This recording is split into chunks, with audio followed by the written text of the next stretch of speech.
오늘 대선지서 에스겔 네 번째 시간, 우리 손길 문화원과 함께 합니다. 오늘은 에스겔서 23장에서부터 시작합니다.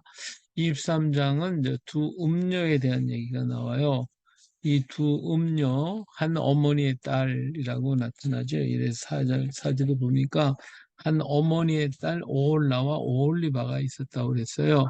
이 오홀라가 언니고 오홀리바가 동생인데, 이 사실은 오홀라는 사마리아를 가리켜 있고 오홀리바는 유다를 나타내고 있죠.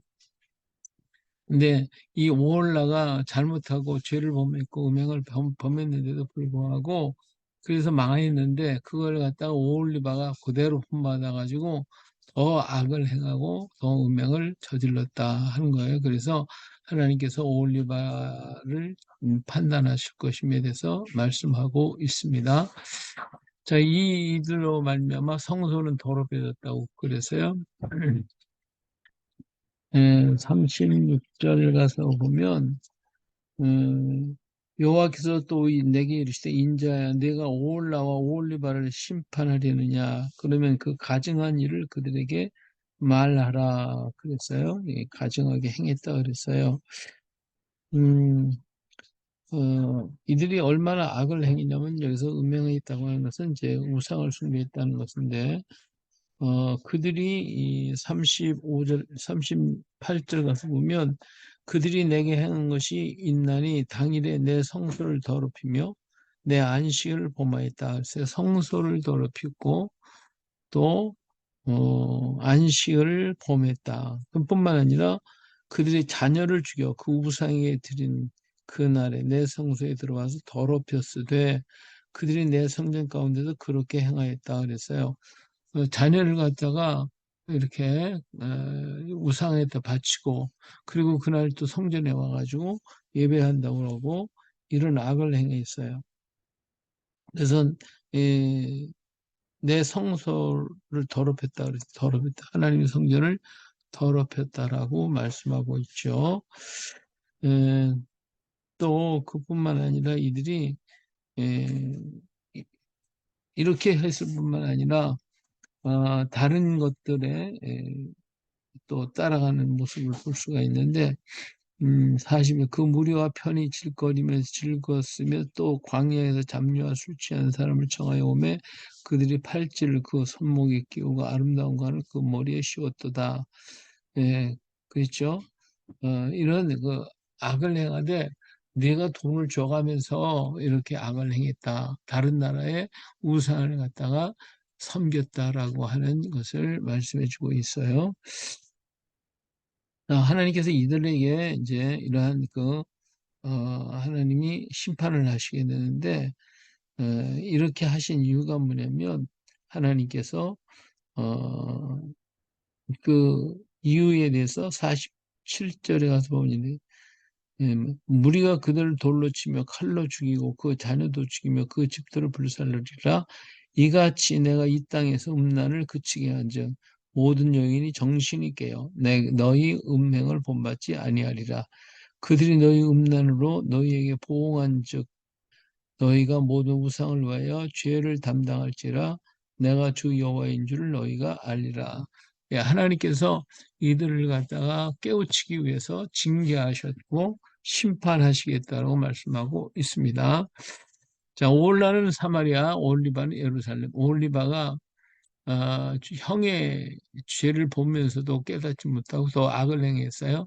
유다, 아수르, 바빌론을 섬기고 배반하다가 또 섬기고, 자, 섬기다가 배반하고, 그래서 결국 망하는 유다의 모습을 말해주고 있습니다.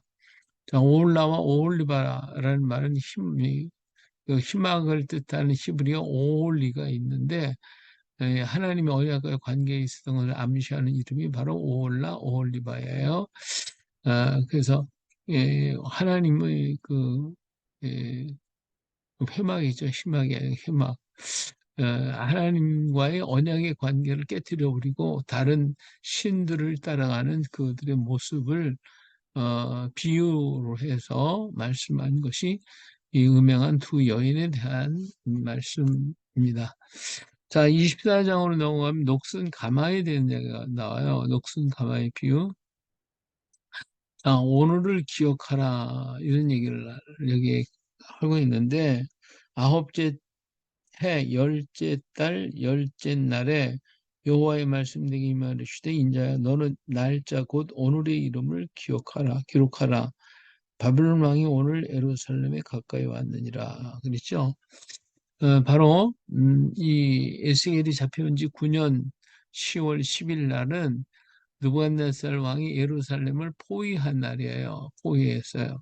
그래서 3년 동안을 포위하게 됐죠.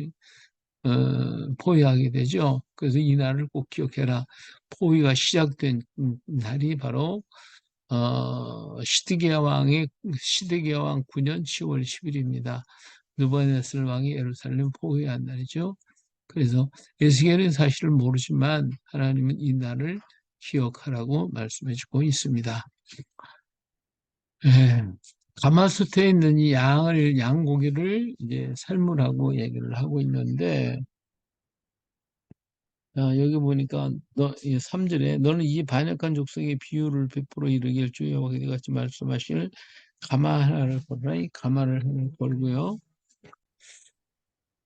자,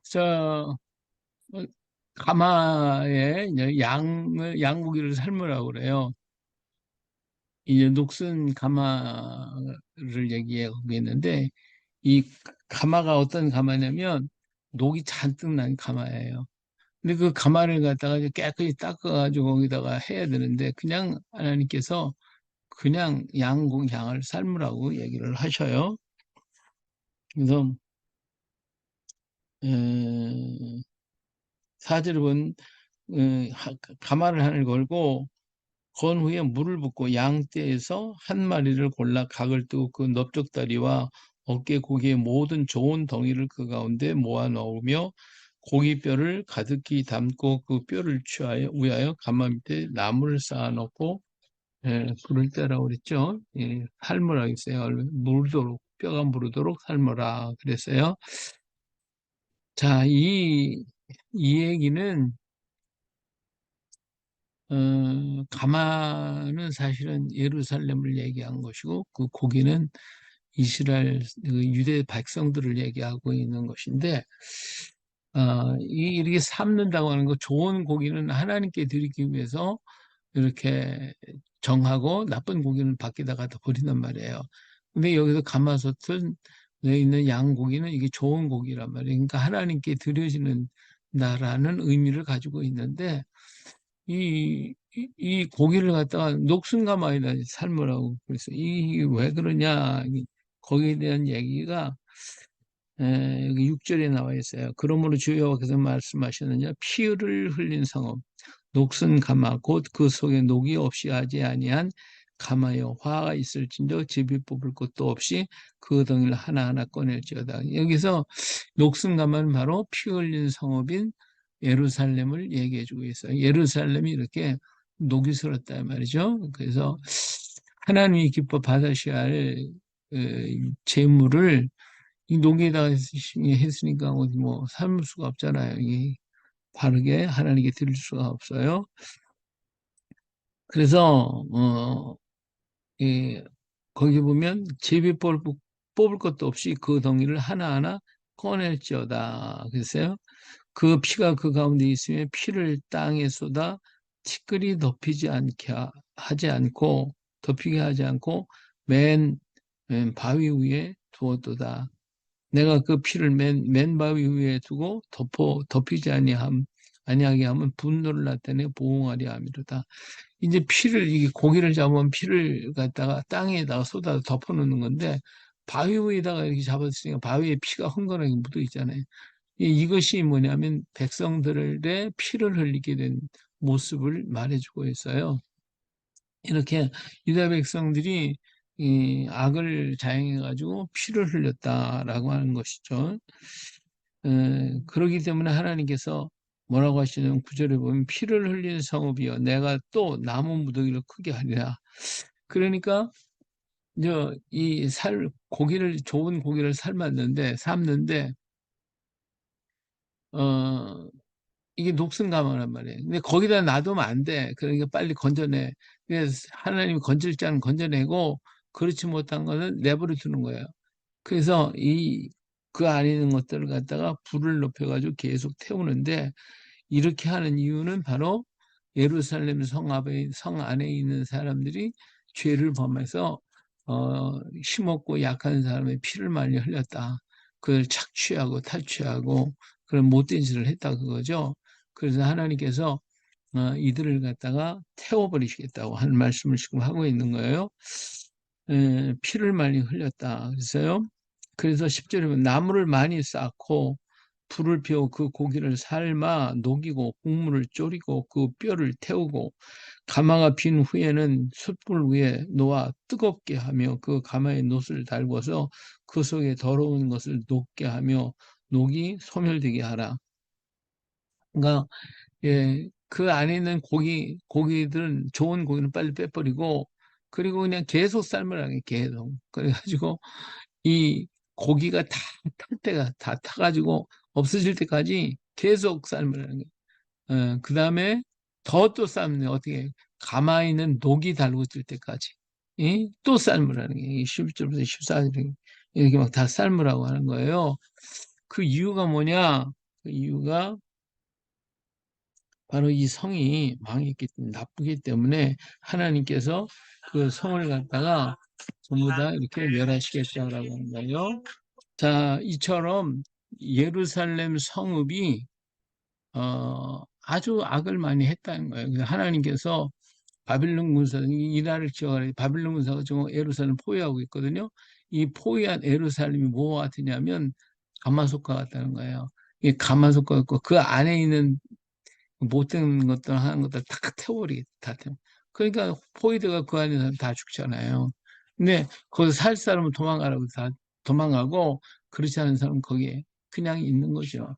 예수님께서도 그런 말씀했죠. 예루살렘 포위가 될 때 어떻게 하라고요? 다 도망가라고 그랬죠. 지붕에 있는 자나 밭에 있는 자 집으로 들어가지 마. 빨리 도망가라. 도망가요. 도망가라고 욕하고 뭐 했는데 도망간 사람은 살았고 거기 있는 사람은 다 가마솥에 그냥 탁 삶아가 다 태워가지고 다 죽듯이 다 태워지게 만들어 버렸단 말이에요. 이렇게 그 가마가 녹이 달궈질 때까지 하려고 있으니까 요 바벨론이 예루살렘을 9년에 시드기야 9년에 포위에 10월 20일 날 이렇게 포위를 하고 11년이 될 때까지 3년 동안을 포위를 했단 말이에요. 그 사이에 여기 삶는 거거든. 가면서 삶는 건데 그 사이 도망갈 사람은 도망가고 피해서 살 사람은 사는 것이고 그렇지 못한 사람들은 다 죽는 거예요. 거기서 다 불에 그냥 다 쫄아서. 근데 그 쫄은 것 가지고도 안 되고 그 다음에는 이제 쇠가 다 녹을 때 이것은 예루살렘을 전부 파괴시키겠다고 하라고 하는 것을 말씀해 주고 있는 것이죠. 자, 근데 하나님께서 이 사실을 또 어떻게 이걸 전하라고 하는데 사람들은 잘뭐 알지를 못하고 그래요. 이 삶는 모습을 보고 너 정신 나가냐 왜 솥 갖다 걸어놓고 다 태우냐 이렇게 얘기만 하고 있는 거죠.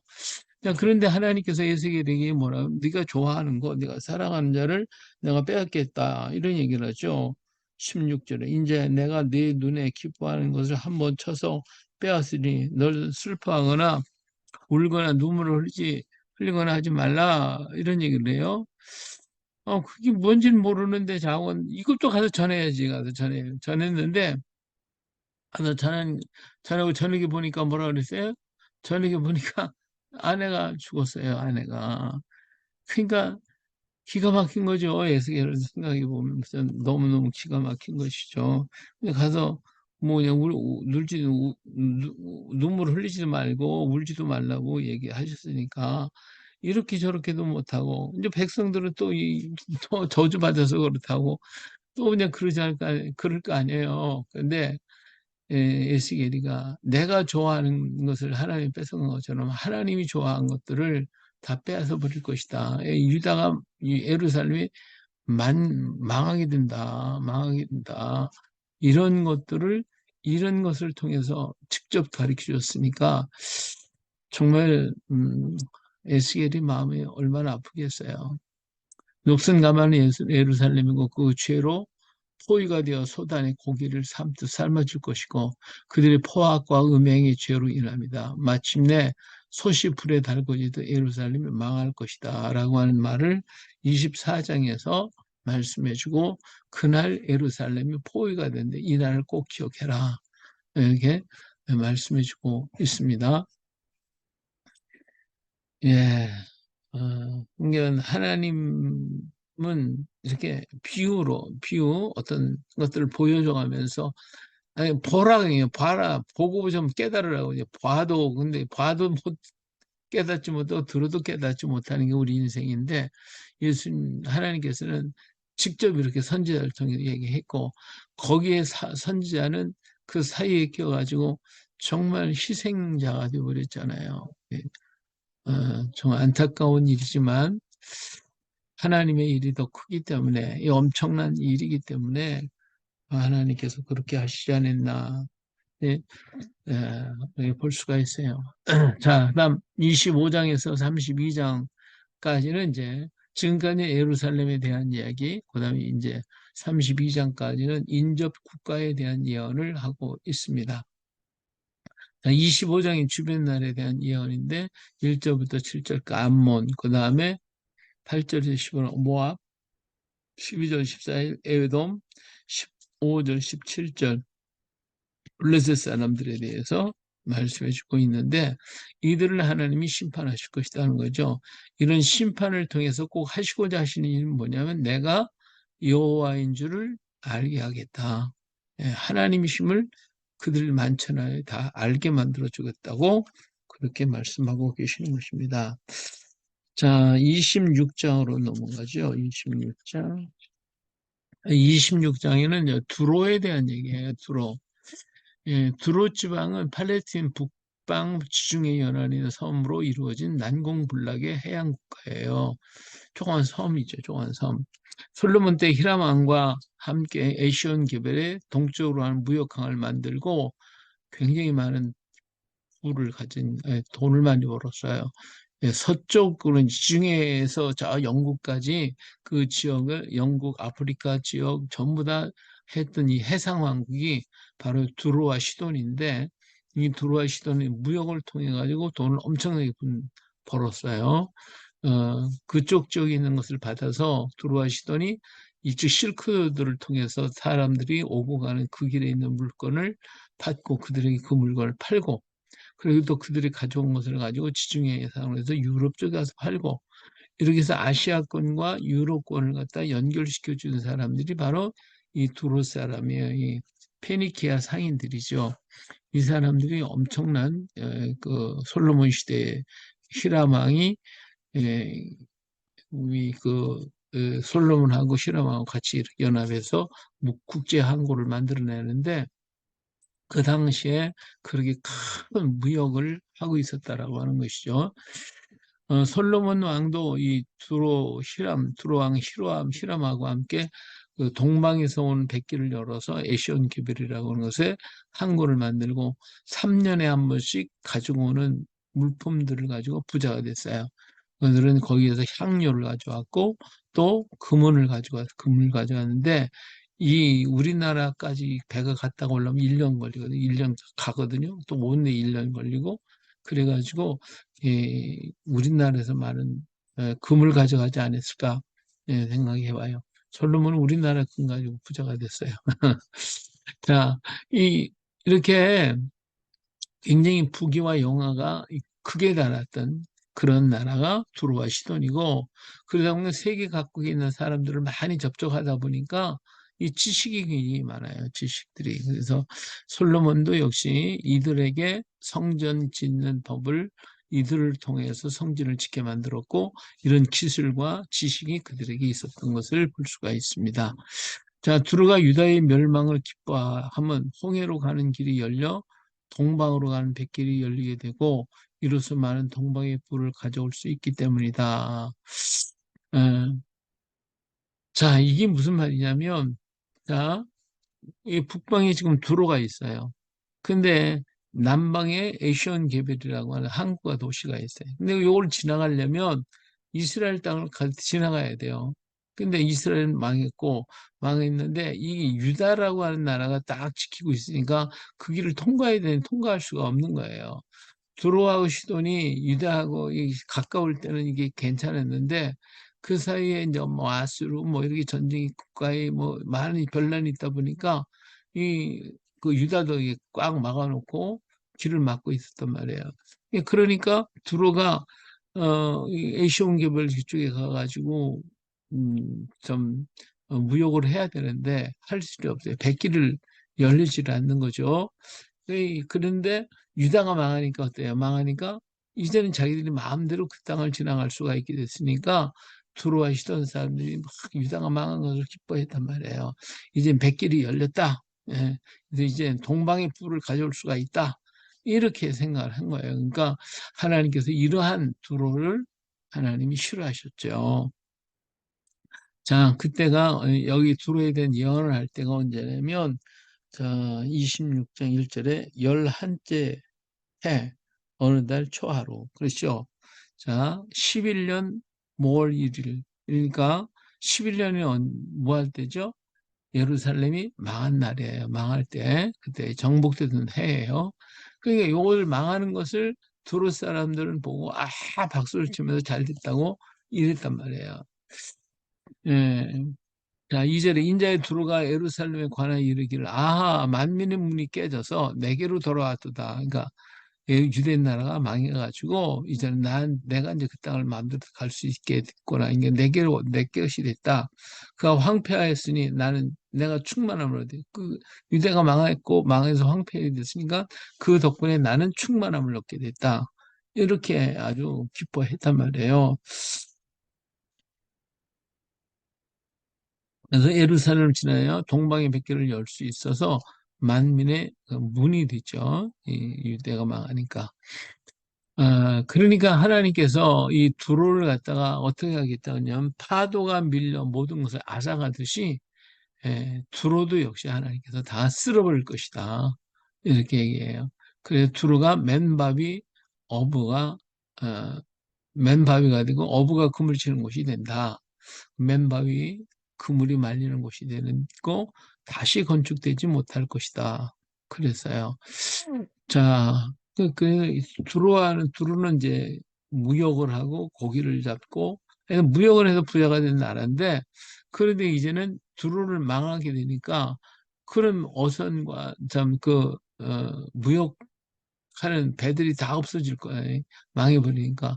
그럼 뭐만 남아요? 고기 잡는 어부들이 고기나 잡아가지고 그래서 옛날에 그 화려한 그 도시 그곳에 그물 치는 그런 것밖에 안 된다. 다시는 도로가 건축되지 못한다. 이렇게 말씀하신 것이죠.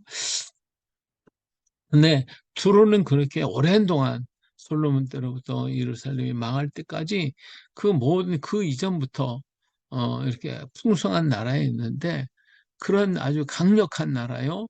예, 그 능력 있는 나라, 부자 나라가 망하는 것을 볼 때에 지중해 안에 있는 모든 국가들이 두려워 떨게 되고 또 그 무역하는 것 때문에 그들이 먹고 살았거든요. 모든 물품을 그들 받아들였고 부족한 것을 사들 수 있었는데 무역이 딱 끊어지니까 어떻게 되겠어요? 필요한 거 구할 수가 없죠. 물품은 뭐 그냥 예? 자꾸 올라가게 되죠. 가격은 올라가죠. 그래서 온통 막 나라가 휘날릴 뿐만 아니라 혼란에 빠지게 되어지고 그리고 그런 나라를 망하게 한 국가 거기에 대한 두려움을 가지게 될 것이다. 그리고 두려운 다시 세워짐을 입지 못할 것이다라고 말씀하고 있죠. 자, 그것이 이제 26장의 두로에 대한 서론적인 얘기라고 말할 수가 있어요. 음. 자, 그러면 27장으로 가면 두루에 대한 애가에 대해서 얘기하고 있는데, 음, 이 두루를 하나님께서는 뭐와 같이 얘기를 하셨냐면, 예, 이 사탄의 모습으로 나타내주고 있어요. 27장 아름다운 두로에 대한 얘기 1절부터 11절까지 성이 아름다웠고, 그 다음에 그 모든 것은 스닐의 잣나무 판자로 만들었고 레바논의 백향목으로 세운 집이 바로 두루성이에요. 예. 그래서 이걸 베르다가 이렇게 베르 상징을 해가지고 바산 상수리 나무의 노, 그다음에 기띔섬의 황영목으로 상아가판, 애굽에 가는 배로 돛을 만들고 엘사섬 청색 자색 배 차이를 만들었고 시돈과 아스로 주민이 사공이 되었고 힘 있고 능력 있는 사람들 지혜로운 선장이 있고 그발 그 바벨론이죠. 거기 있는 노인들이 지혜를 얻고 그 노인들의 지혜를 갖고 모든 배와 무역을 하게 되고 바사와 룻과 부스의 군사가 있고 아르바 사람의 성을 지키고 이러한 아주 뭐 좋다는 건 다 동원해가지고 바벨 두로를 만들었다 그 말에 두로를 세웠다. 자, 그럼 뿐만 아니라 거기는 수없이 많은 거래가 있는데 다시스와 거래, 은철, 주석, 야완, 두벌, 메색에겐 그릇, 도갈마, 족속에겐 군마, 노새, 드단상에는 상아, 박달나무, 아람 사람에게는 각종 보석, 이스라엘은 밀과 과자, 꿀, 기름, 유황 이런 것들을 판매를 해서 무역을 해가지고 굉장히 돈을 많이 벌었다. 예. 이 다메섹에는 포도주, 와양털, 오단, 야완에는 실, 쇠, 계피, 대나무, 드단에는 천, 아라비아 계달 상에는 양과 염소, 스바라면 극상품 향자료, 각종 보석과 황금, 아란, 긴네, 에덴, 스밧, 아수르, 길마스의 상인들은 각종 의류를 가져가고 다시 쓰는 많은 화물을 가져갔다. 이런 것들을 전부 다 이게 정리해주고 있어요. 자, 그런데 이 배 같은 두로, 이런 화려한 배처럼 만들어진 두로가 파선을 당하면 끝나는 거잖아요. 파선. 바다의 동풍으로 빠진다. 동풍이 불어서 빠진다 이거죠. 이 동풍이 뭐예요? 동쪽에서 오는 군사들에 의해서 망하게 될 것이다.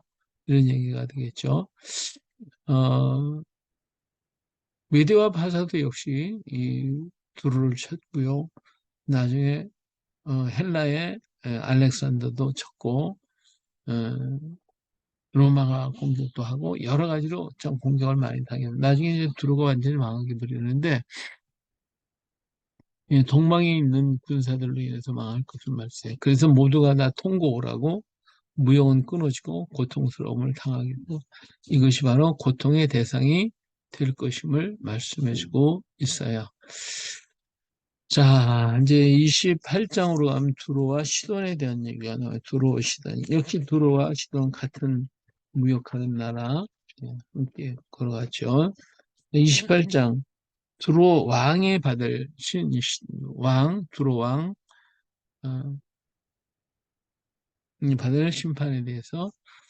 자, 첫째로는 교만한 두로를 말해주고 있어요. 자, 1절에서 보면 이런 얘기 있죠.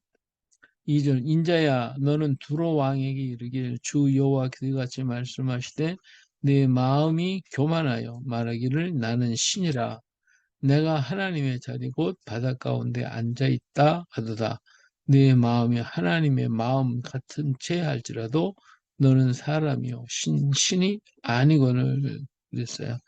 아, 이들이 아주 그냥 굉장히 지혜가 있고 똑똑하니까 자기를 신이라고 불렀다. 나는 신이라 내가 하나님의 자리 곧 바다 가운데 앉아 있다 하였다. 이렇게 아주 높은 곳에서 유아독전 자기 혼자서만 뭐 굉장한 것처럼 그렇게 이 투로가 교만해졌어요.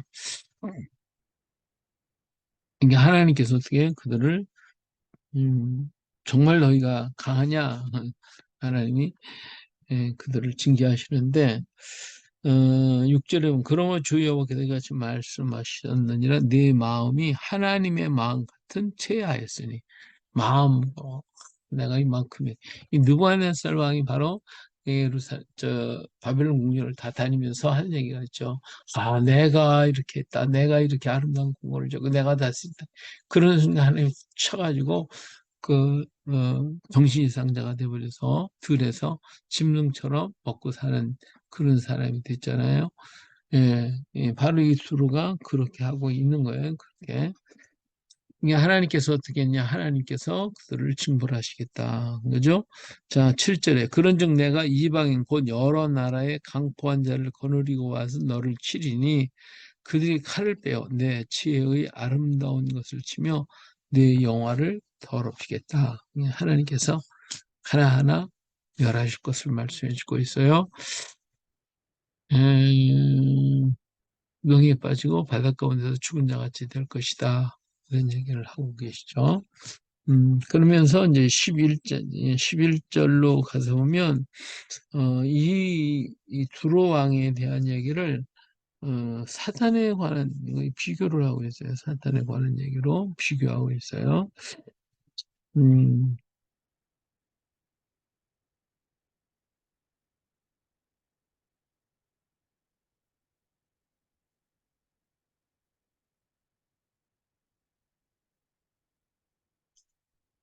음, 11절. 예.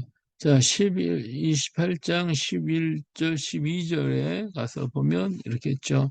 인자야, 두로 왕을 위하여 슬픈 노래를 지어 그에게 이르기를 주 여호와의 말씀에 너는 완전한 도장이었고 지혜가 충족하며 온전히 아름다웠도다. 예, 이 두로는 이렇게 아름다운 도시죠. 아름다워요. 아름다운 도시인데 그 날로 애곡하는 기도인데 슬픈 노래를 부르래요.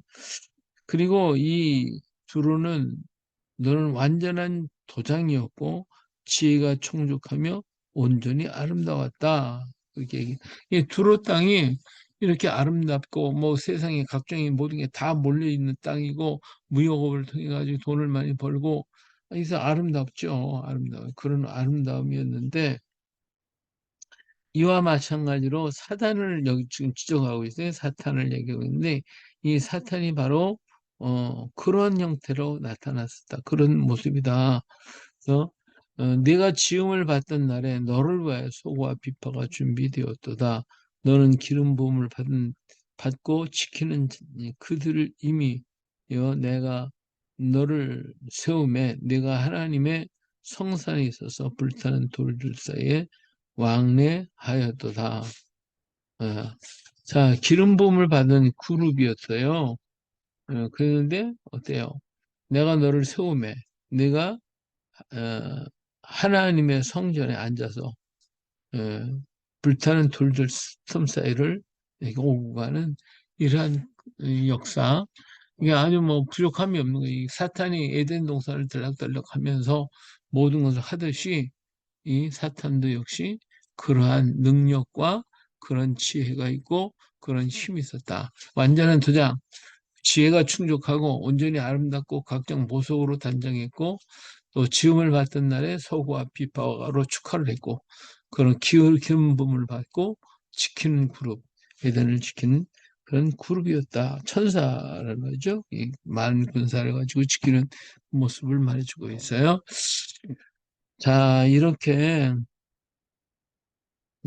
15절에 내가 지음을 받던 날에도부터 내 모든 길에 완전하더니 마침 내게서 불의가 드러났도다. 예, 모든 게 완전하고 참 좋은 그런 모습이었는데 지나가다 보니까 점점 나빠지는 거예요. 문제가 있는 거예요. 이 이단은 끝이 다른 거예요. 예? 앞에는 뭐 괜찮은 거 다 맞는 것 같아. 그래서 아멘 아멘 하다가 보면 나중에 엉뚱한 데로 가거든요. 이게 이제 이단이 하는 거지. 끝이 다르다. 이단 다를 일자. 예, 끝이 다르다. 이, 저기 두로왕 다시면 사탄이 이제 내가 하나님을 위해서 어떤 일을 하겠습니다. 하면서 그냥 나서서 막 하는 것 같아요. 하는 것 같은데 결국은 유대 나라를 망하게 만들려고 하는 그런 모습이죠. 에덴 동산에서도 마찬가지야. 아담과 하와에게 내가 너를 돕는다. 이거 먹으면 지혜로워지고 뭐 그냥 하나님같이 돼. 뭐 그냥 이렇게 그냥 미혹을 하니까 그것 때문에 무너지잖아요. 이게 별거 아니에요, 이렇게. 어, 하나님이 칭찬하고 축복해 주시면 거기에서 감사와 찬양과 영광을 돌려드리는데, 그게 아니고, 이게 뭐 내가 뭐, 어떻게, 이러다 보니까 교만해지는 거예요. 느부갓네살 왕도 역시 바벨론 성 공격하고 나서, 바벨론을 차지하 큰 나라가 되어, 내가 이거 했다, 교만해져 버렸거든요. 예. 이 사람이 이게 잘 되면 하나님께 더 감사하고, 하나님 더 충성하고 그랬는데, 이, 그렇지 못하다 말이에요. 이게 이제, 예, 점점 우리 신앙이 약해지고 떨어지고 또 편안해지면 엉뚱한 길로 가고 예. 근데 사탄이 고지를 해서 그렇게 했어요. 마침내 내게서 불의가 나타났다. 불의가 나타났다. 그런 얘기를 하죠. 그래서 성산에 거했다고 그랬어요. 자, 음,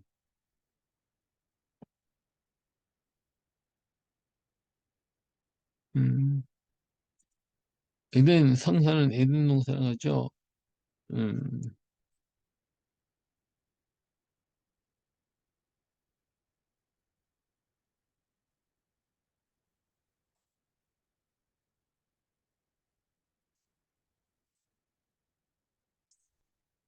그래서 여기 보면 11절부터 쭉 읽어보면요.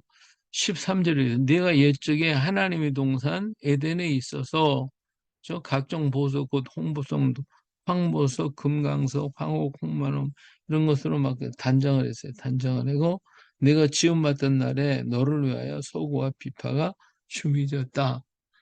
이만큼 이 복을 받은 사람이 두로 사람이었어요. 근데 이 두로의 모습이 뭐예요? 사탄의 모습과 똑같다. 그걸 얘기하고 하고자 하시는 것이거든요.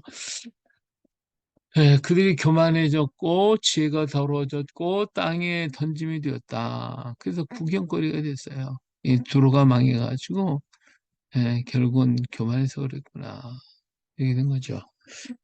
자, 17절 가서 읽어볼까요? 17절 말씀.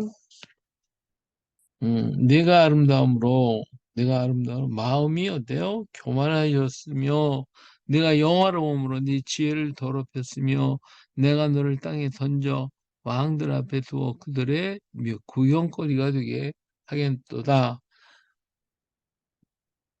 음, 우리 하나님께서요 우리를 좋게 만들어 주시고 지혜롭게 만들어 주고 모든 걸 참 잘 하게 했는데 아니, 사람이 지혜가 많으면 그 지혜를 가지고 하나님의 더 좋은 방법으로 써야 되는데, 지혜가 더러워졌대요. 지혜가 더러워졌대. 그러면 안 되잖아요. 지혜가 더러워졌다는 거지. 지금 우리나라에도 저 감옥에 가 있는 사람 보세요. 감옥에 있는 사람 가서 보면 그 사람들 전부 다 똑똑한 사람이에요. 미련한 사람은 하나도 없어요. 다 똑똑하고 잘났고 공부도 많이 했고 알만큼 다 한 사람들이 이 감옥에 가 있다고. 왜 그러냐? 지혜가 더러워져서 그래요. 지혜가 더러워져서. 지혜를 바로 써야 되는데 지혜를 바로 안 써. 이게 더러워지는 거지. 그렇죠? 지혜가 더러워져서 그래요. 음. 뿐만 아니라 그를 갖다가 하나님께서 가만두지 않고 그들을 갖다가 던져버리겠다. 그래서 구경거리가 되겠다. 이렇게 만들어 버리실 것을 말씀해주고 있죠. 그리고 그들은 성소를 더럽힌 자가 되었고 18절 내가 죄악이 많고 무역이 불의하였으므로 함으로 내 모든 성소를 더럽혔으며 내가 네 가운데서 불을 내어 너를 사르게 하리니 하고 너를 보고 있는 모든 자 앞에서 너를 땅 위에 재가 되게 하였다.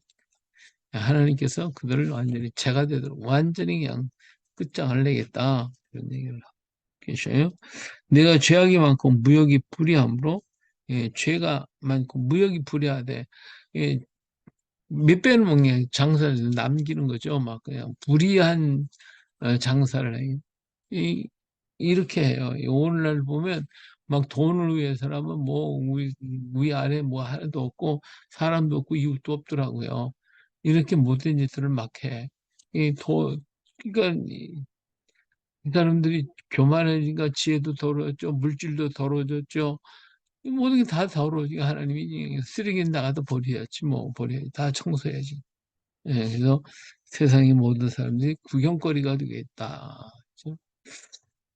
자, 이것들을 통해서 두로의 멸망을 바라보면서 사람이 놀라듯이 모든 국가에 있는 사람들이 다 놀라고 공포의 대상이 되어서 언제 우리도 이렇게 당할지 모르겠네 하는 이러한 마음들을 갖고 겸손하라고 하는 그런 말씀이죠. 예, 그다음에 시돈에 대한 얘기가 있어요. 시돈 20절 여기도 마찬가지도 여기도 시돈도 역시 그 두로와 시돈 같은 지역인데 어, 시돈이 우측 있고 아래가 두로가 있어요. 예, 그 여기도 역시 우비역 강으로 참 유명한 곳이죠. 22절은 너는 이르기를 주 여호와께서 이같이 말씀하시되 시돈아 내가 너를 대적하나니 내 가운데에서 내 영광이 나타나리라 하셨다 하라. 내가 그 가운데서 심판을 행하니 내 거룩함을 나타낼 때에 무리가 나를 여호와인 줄 알지라. 하나님께서 이렇게 심판하시는 이유가 있어요. 심판하시는 이유가 그것은 뭐냐면 아까에도 얘기했지만 내가 여호와인 줄 알게 하겠다 하는 것이죠. 자, 이렇게 두로가 망하고 주변 지역이 망하고 하면서 하나님은 언제든지 이스라엘에게 또 이스라엘 멸망을 당했고 유다가 망하지만은 그런 그들에게 또 소망을 주고 꿈을 주고 빛을 주고 있는 것을 볼 수가 있어요.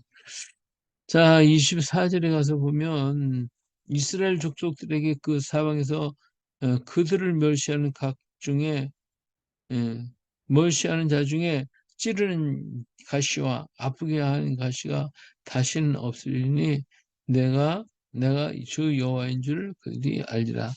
예, 이렇게 하나님께서 이렇게 심판을 하심을 통해 가지고 하나님의 영광이 나타나 가지고 그래서 주변에 있는 모든 사람, 다른 나라 사람들이 저분은 정말 하나님이시구나 라는 것을 알리시기를 원하셨던 거예요. 자, 그들이 다시 26절에 그들이 그 가운데 평안히 살면서 집을 건축하며 호돈을 만들고 그들이 사방에서 멸시하던 그 모든 자를 내가 심판할 때 그들이 평안히 살며 내가 하나님 여호와인 줄을 그들이 알리라. 그래서야 하나님이 심판하지 않으면 사람들이요 신앙이 자꾸 타락해가지고 약해져. 그 요한계시록에 보니까 살았다는 이름은 가졌으나 죽은 자 또 내가 게으름을 익혔다. 이런 것들이 많거든요. 하나님께서는 정말 충성하고 열심히 있는 자들을 하나님 기뻐하는 것을 볼 수가 있습니다. 예, 오늘은